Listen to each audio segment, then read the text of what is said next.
인천국제공항에 도착한 일본인 관광객들이 당황한 표정으로 서로를 바라보고 있습니다. 아무도 예상하지 못한 상황에 일본인 가족들은 아무 말도 못하고 있었는데요. 그런데 그때 용기 있는 한국인이 그들에게 다가와 이들의 문제를 해결해 주었습니다. 도대체 이 일본인 가족에게 무슨 일이 있었던 걸까요? 안녕하세요.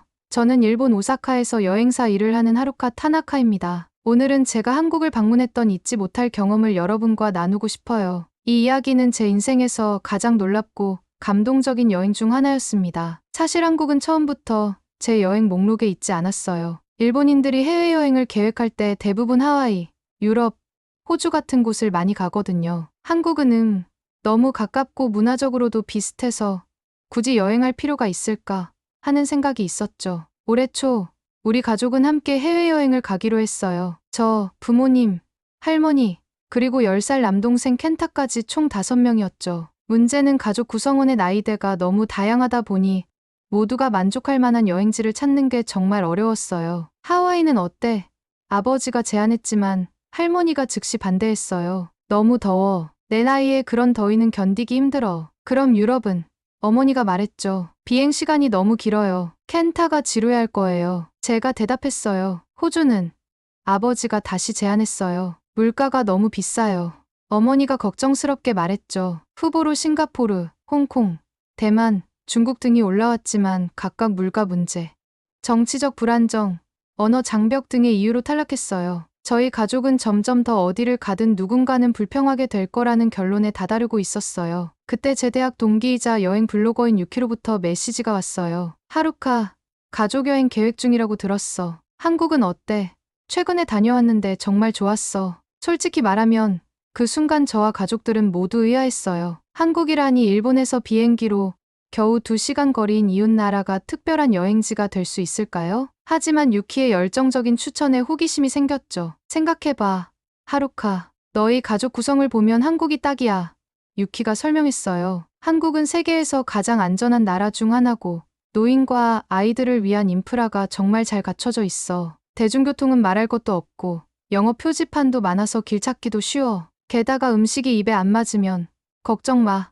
한국은 세계 최고의 배달 문화를 가진 나라야. 숙소에서든 공원에서든 각자 먹고 싶은 걸 주문하면 돼. 유키의 말을 가족들에게 전하자 처음에는 회의적이었지만 점점 관심을 보이기 시작했어요. 특히 할머니는 일본처럼 안전하고 깨끗한데 물가는 더 저렴하다고. 그럼 좋지 라고 말씀하셨고, 켄타는 한국의 게임이랑 놀이공원이 재밌대요 며 신나있죠. 그렇게 우리 가족의 여행지는 한국으로 결정되었습니다. 솔직하게 말하자면 저는 여전히 약간의 의구심이 있었어요. 정말 유키의 말처럼 특별한 곳일까? 그냥 일본과 비슷한 평범한 나라 아닐까?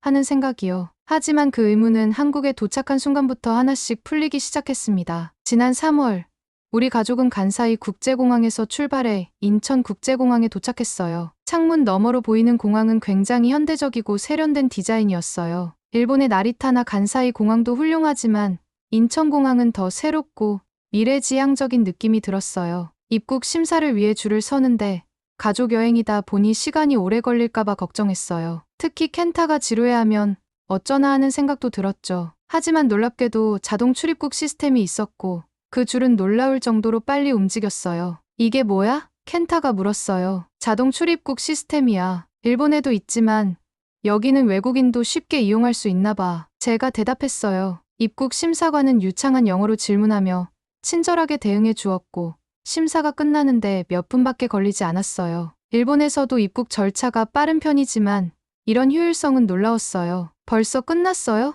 어머니가 어리둥절한 표정으로 물었어요. 네, 이제 수화물만 찾으면 돼요. 제가 말했죠.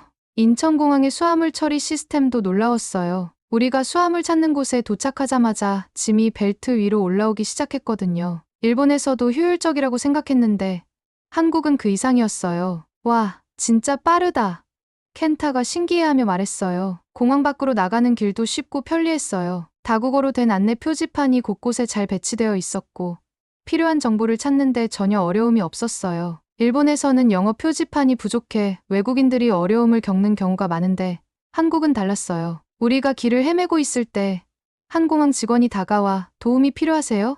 라고 영어로 물어봤어요. 그분의 친절한 미소와 유창한 영어 실력에 놀랐어요. 일본에서는 영어로 도움을 요청하면 종종 당황하거나 피하는 경우가 있거든요. 한국은 영어 교육이 정말 잘 되어 있나 봐요. 어머니가 감탄했어요. 응. 일본보다 실용적인 영어 교육을 하는 것 같아. 제가 대답했죠. 입국 절차를 예상보다 훨씬 빨리 끝내서 계획에 없던 여유 시간이 생겼어요. 그래서 공항 내 푸드코트에서 간단히 한국식 식사를 해보기로 했죠. 공항 내 음식점들은 깔끔하고 다양한 메뉴를 제공하고 있었어요. 저는 비빔밥을, 부모님은 불고기를, 켄타는 치킨을 시켰는데 모두 맛있었어요. 이거 진짜 맛있다. 아버지가 불고기를 먹으며 말했어요. 한국 음식이 이렇게 맛있을 줄 몰랐어요. 어머니도 동의했죠. 이 모든 과정을 겪으면서 저는 한국이라는 나라가 왜 효율적이고 친절한 나라로 알려져 있는지 어렴풋이 깨닫기 시작했어요. 유키가 모든 게 잘 되어 있는 나라라고 했던 말이 머릿속을 스쳤죠. 처음 가보는 이 나라에 대한 기대감이 조금씩 커지기 시작했습니다. 공항에서의 좋은 경험 덕분에 우리 가족은 기분 좋게 서울로 향했어요. 공항철도를 타고 서울역으로 이동한 뒤 거기서 지하철로 갈아타야 했어요. 서울역은 정말 거대했고 수많은 사람들로 북적였어요. 와, 도쿄역보다 더 복잡해. 켄타가 놀라서 말했어요. 저는 가족들에게 이 열차를 타면 안 돼요. 다음 열차가 급행이에요. 라고 설명하고 있었는데 그 말을 마치기도 전에 지하철이 도착했어요. 그리고 사람들이 타고 내리는 혼잡한 상황에서 켄타가 갑자기 열차 안으로 뛰어들어가 버린 거예요. 켄타. 우리 가족 모두가 소리쳤지만 이미 문이 닫히고 지하철은 출발해버렸어요. 순간 저는 패닉에 빠졌어요. 낯선 나라, 낯선 도시에서 10살 동생이 혼자 지하철을 타고 어디론가 가버렸으니까요. 할머니는 얼굴이 하얗게 변했고 어머니는 울음을 참으며 어떻게를 반복했어요. 일본에서 이런 일이 발생했다면 영무원에게 도움을 요청하고 기다려야겠지만 한국에서는 어떻게 해야 할지 몰랐어요. 그런데 그때 근처에 있던 영무원이 상황을 파악하고 다가왔어요. 무슨 일이세요? 그 영무원은 영어로 물었고 저는 급하게 상황을 설명했어요. 영무원은 즉시 켄타의 인상착의를 묻고 무전기를 꺼내 들었어요. 그리고는 놀랍도록 침착하게 걱정하지 마세요. 바로 해결해 드리겠습니다. 라고 말했죠.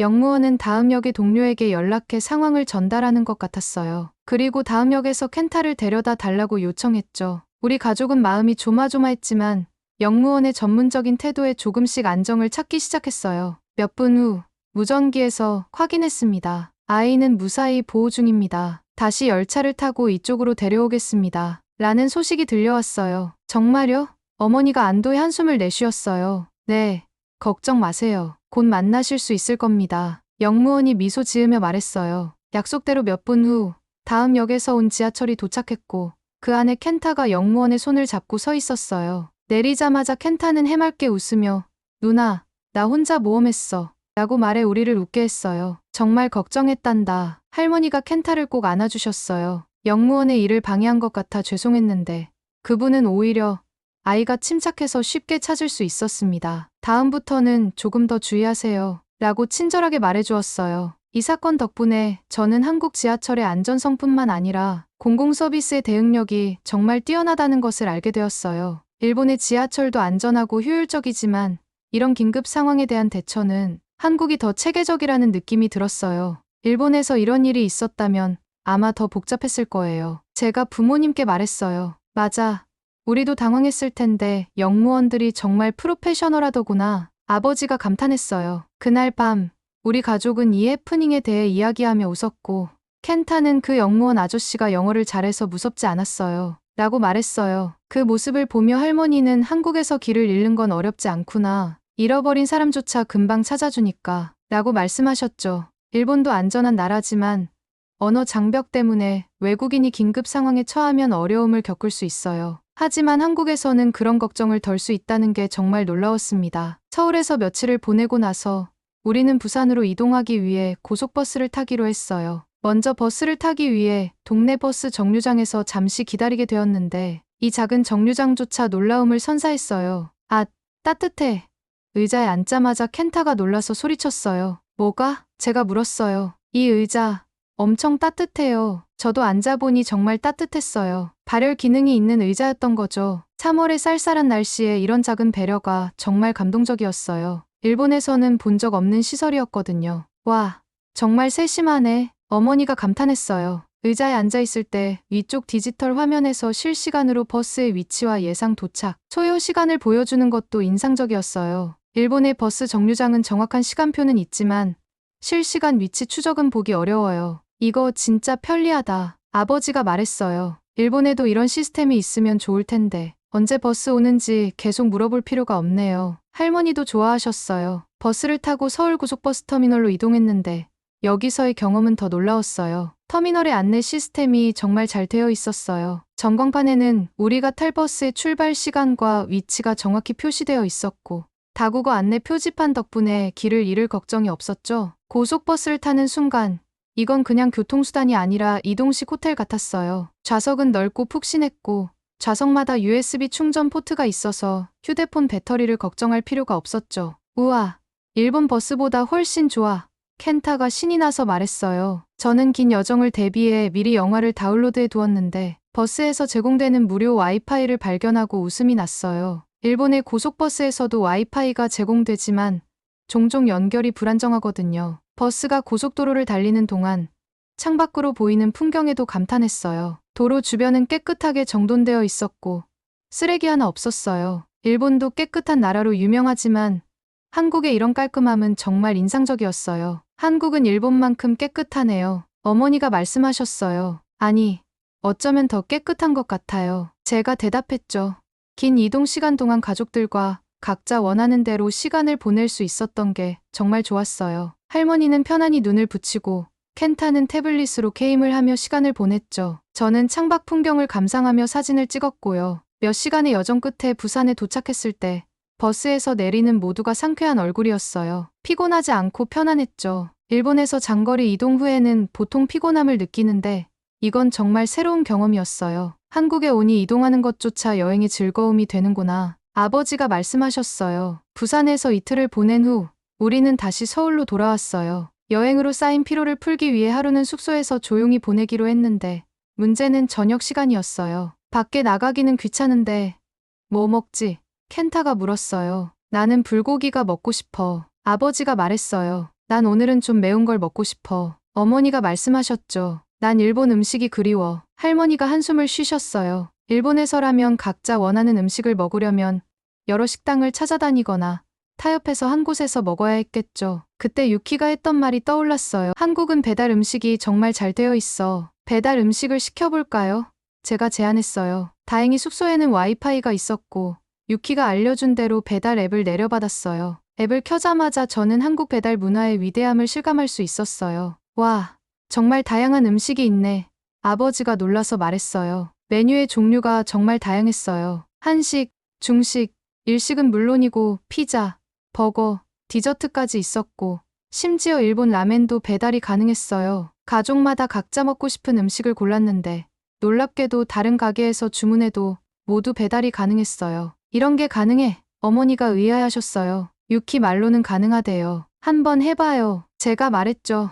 주문을 완료하고 기다리는 동안 앱에서는 음식이 조리 중이라는 알림이 왔고 배달원이 어느 정도 거리에 있는지도 실시간으로 확인할 수 있었어요. 일본에서도 배달 서비스가 있지만 이 정도로 다양하고 체계적인 시스템은 아니었어요. 30분도 채 지나지 않아 첫 번째 배달이 도착했고 그 뒤로 10분 간격으로 모든 주문이 완료되었어요. 이게 가능하다니 아버지가 놀라워했어요. 정말 편리하네요. 할머니도 감탄하셨죠. 음식을 받아보니 포장 상태가 정말 깔끔했어요. 밀봉된 포장과 세심하게 구비된 젓가락, 포크, 소스까지 완벽했고 모든 음식이 따뜻하게 배달되었어요. 이 음식 정말 맛있어.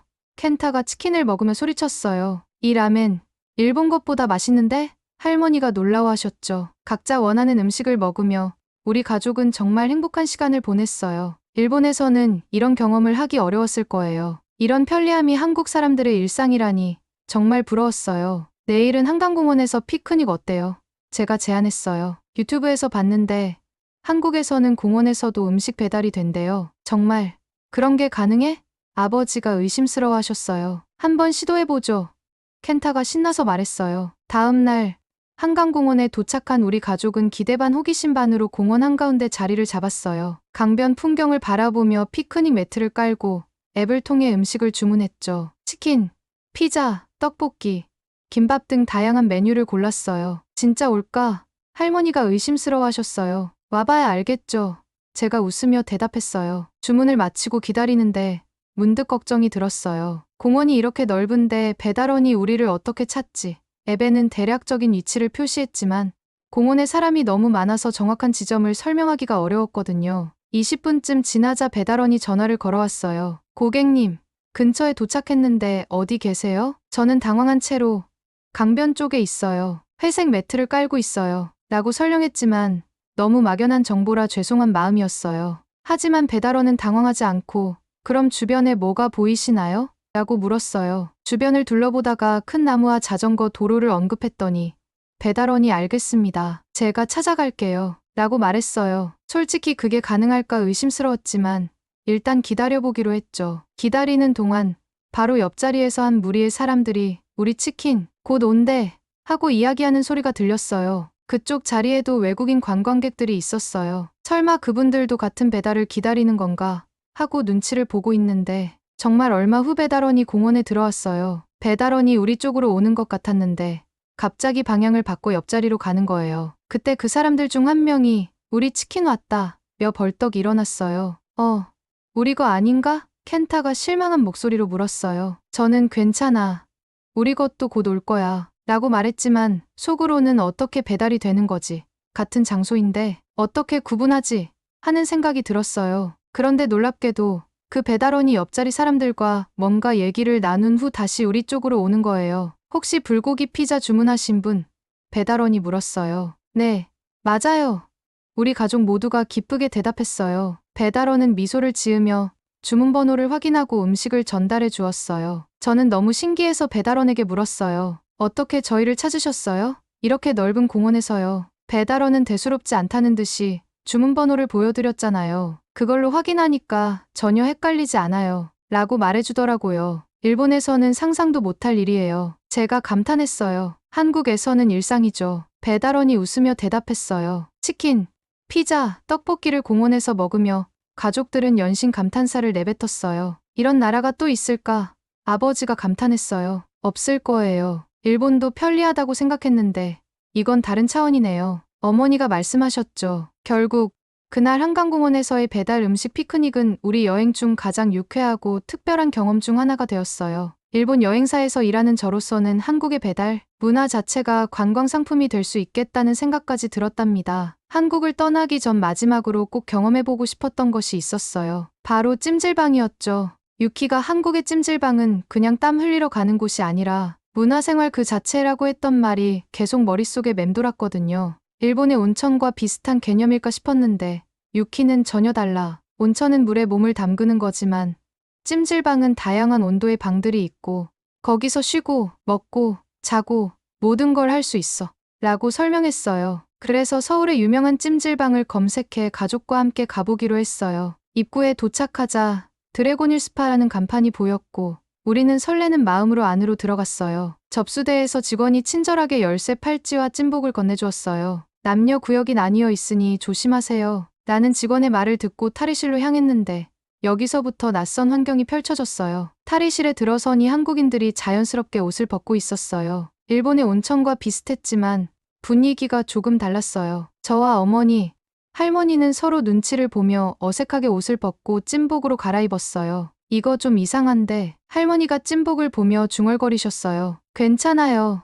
다들 이렇게 입어요. 제가 안심시켰어요. 일본 온천에서는 수건 하나만 몸에 두르는 경우가 많은데 찜질방에서는 모두 찜복을 입고 있어서 오히려 더 편안했어요. 우리는 먼저 사우나를 이용했는데 뜨거운 증기가 온몸을 감싸는 느낌이 정말 색달랐어요. 처음에는 여기서 얼마나 버틸 수 있을까 라는 생각이 들었지만 점점 온몸이 풀리는 기분이 들더라고요. 10분 정도 사우나에 있다가 나왔는데 한 아주머니가 저희에게 말을 걸어오셨어요. 어디서 오셨어요? 아주머니가 영어로 물으셨어요. 일본에서 왔어요. 제가 대답했죠. 아, 일본. 좋은 나라죠. 찜질방은 처음이세요? 이쪽으로 오세요. 황토방이 정말 좋아요. 그 아주머니의 친절한 안내 덕분에 우리는 찜질방의 진정한 매력을 알게 되었어요. 이후 저희는 사우나를 마치고 나서 찜질방 구역으로 이동했는데 여기서부터가 정말 신세계였어요. 다양한 테마의 방들이 있었어요. 황토방, 소금방, 얼음방, 다락방 등 이름만 들어도 궁금한 것들이었죠. 마치 사우나의 테마파크 같았어요. 이거 재밌다.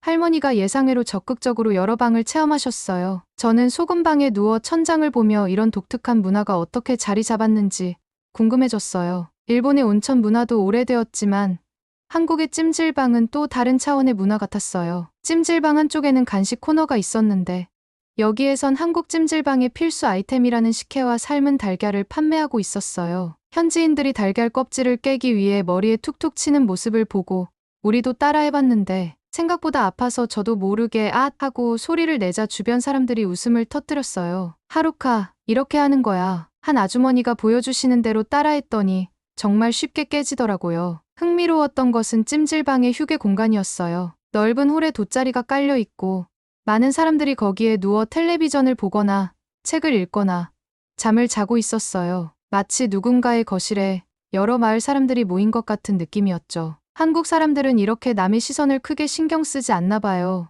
어머니가 말씀하셨어요. 맞아요.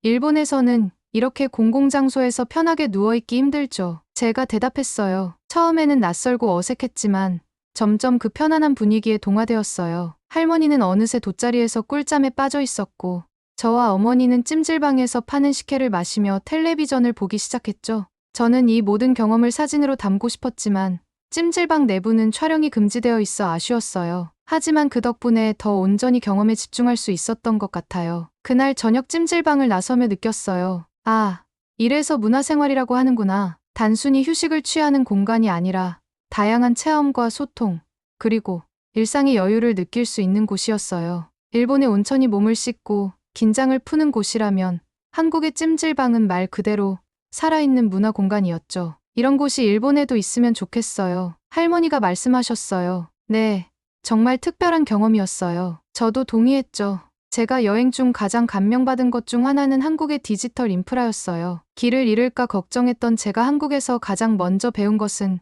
그럴 필요가 없다는 사실이었어요. 왜냐하면 길거리, 지하철, 버스, 카페, 심지어 공원에 이르기까지 어디에서나 무료 와이파이를 사용할 수 있었기 때문이죠. 일본도 디지털 선진국이라고 생각했는데 이 부분에서는 한국이 훨씬 앞서 있다는 느낌이었어요. 와, 지하철에서도 인터넷이 끊기지 않네. 켄타가 놀라서 말했어요. 일본의 지하철에서는 보통 안 되는데 말이지. 아버지도 감탄했어요. 특히 놀라웠던 건 한강공원 같은 야외에서도 와이파이가 잘 된다는 거였어요. 덕분에 우리는 언제 어디서나 지도를 확인하고 정보를 사진을 SNS에 올릴 수 있었죠. 일본에 돌아가면 이게 제일 그리울 것 같아요. 어머니가 말씀하셨어요. 맞아요. 이런 게 표준이 되면 좋을 텐데. 제가 대답했죠. 또 하나 인상적이었던 것은 한국의 결제 시스템이었어요. 거의 모든 곳에서 카드나 모바일 결제가 가능했고 심지어 작은 노점상에서도 QR로 결제할 수 있었어요. 일본은 아직도 현금 사용이 많은데 한국은 정말 캐시리스 사회에 가까웠어요. 이렇게 편리할 수가.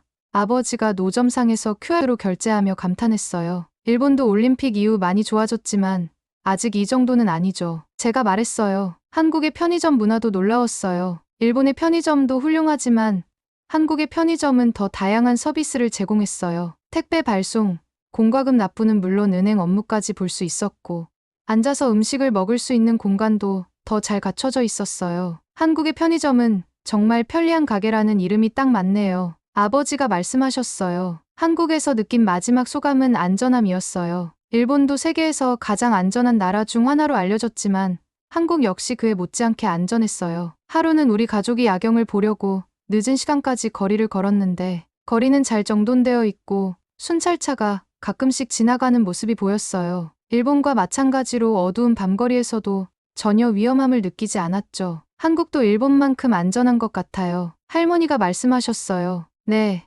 정말 그런 것 같아요. 아무 걱정 없이 다닐 수 있어서 좋아요. 어머니도 동의했죠. 또한 분실물 처리 시스템도 잘 되어 있었어요. 켄타가 버스에 모자를 두고 내렸는데 버스 회사에 연락했더니 금방 찾아주었거든요. 일본의 분실물 처리도 유명하지만 한국 역시 그에 못지않았어요. 일본이랑 비슷하게 찾아주네. 아버지가 감탄했어요. 네, 정말 비슷한 것 같아요. 제가 대답했죠.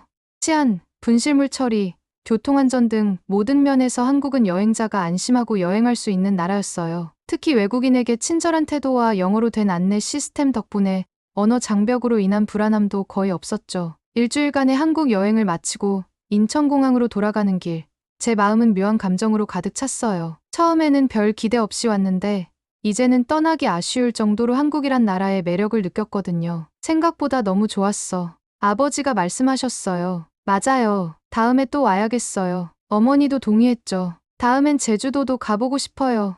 켄타가 신나게 말했어요. 나이 들어서 이렇게 좋은 경험을 하다니 정말 행복하구나. 할머니가 미소 지으셨어요. 비행기를 타기 전 저는 유키에게 메시지를 보냈어요. 유키, 내 말이 맞았어. 한국은 정말 특별한 나라야. 처음에 왜 한국을 추천했는지 이제 완전히 이해해. 다음에는 꼭 같이 와야 해. 일본으로 돌아가는 비행기 안에서 저는 이번 여행을 되돌아봤어요. 한국은 단순히 일본과 가까운 이웃 나라가 아니라 편리함과 안전함, 그리고 독특한 문화가 어우러진 매력적인 나라였어요. 지하철과 버스의 효율성, 배달 문화의 편리함, 찜질방의 독특한 경험, 디지털 인프라의 발달, 그리고 무엇보다 친절한 사람들, 모두 합치면 한국은 여행자에게 정말 완벽한 나라였어요. 일본에서 일하는 여행사 직원으로서 저는 앞으로 더 많은 일본인들에게 한국 여행을 추천할 생각이에요. 왜냐하면 정말 가치 있는 경험이니까요. 어쩌면 우리 일본인들은 너무 가까이 있어서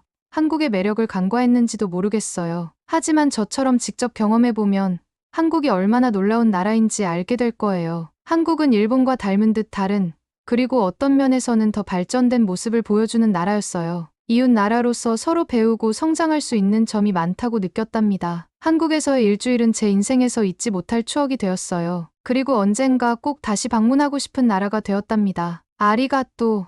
한국. 감사합니다. 한국. 오늘 들으신 사연 어떠셨나요? 오늘의 이야기가 마음에 와닿았다면 응원의 댓글 한마디 부탁드려요. 다음에도 더욱 흥미로운 이야기로 찾아뵙겠습니다. 감사합니다.